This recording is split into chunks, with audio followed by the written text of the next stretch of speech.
সবাই ভালো আছি তো নাকি? সবাই ভালো আছি তো নাকি? আজকে হচ্ছে বিদায় সম্বর্ধনা অনুষ্ঠান। আজকে অনেকগুলো ছাত্রছাত্রীকে বিদায় দেওয়া হবে।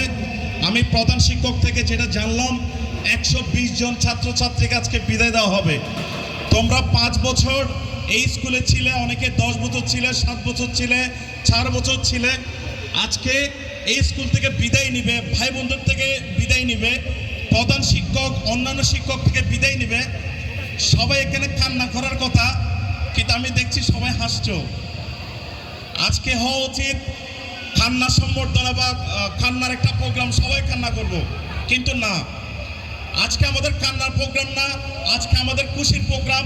এই জন্যই যে স্যার একটা ক্যারিয়ার বিল্ড করার জন্য, স্যার একটা ক্যারিয়ার দাঁড় করানোর জন্য যদি 3টা স্টেপস থাকে, তার মধ্যে অন্যতম ফাউন্ডেশন একটা স্টেপস হচ্ছে সেই ক্লাস 1 থেকে ক্লাস 10।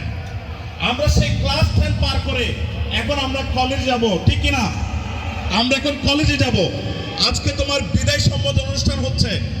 আমি তোমাকে একটু বলতে চাই, তুমি স্কুলে গেলা, প্রশ্ন দেখলা, প্রশ্ন দেখার পর দেখলে তুমি অনেকগুলো প্রশ্নের উত্তর পারো না, তুমি ক্লিয়ার হয়ে গেলে আমি মনে হয় পরীক্ষায় ফেল করব। বিশ্বাস করো, ওই দিন ওই মুহূর্তে যে কষ্ট, এই কষ্ট কোনো কিছু দিয়ে শুধরানো যাবে না। তুমি বারবার বলবা, যদি আর 3টা মাস সময় পাইতাম, যদি আর 6টা মাস সময় পাইতাম, যদি আর 2টা মাস সময় পাইতাম, তাহলে আমি যেগুলো বললে আমার পড়াগুলো শেষ করতাম। আমরা ছাত্রছাত্রী যারা পরীক্ষা দিব, তাদের সেই আক্ষেপটা যেন না হয়। আগামী যে কয়টা দিন আছে, আমি বলবো মোবাইলটা একদিকে ফেলে রাখো, মোবাইলটা একদিকে ফেলে রেখে শুধু ফোকাস দাও তোমার পড়ালেখায়। তোমার পড়াগুলো বারবার রিভিউ করো, শর্টকাটে কিভাবে তোমার পরীক্ষাটা ভালোভাবে শেষ করা যায়, কি কি পড়লে তুমি অন্তত 5টা করবা। যারা পিছিয়ে আছো তাদেরকে বলছি, ওইটা তুমি এনশিওর করো।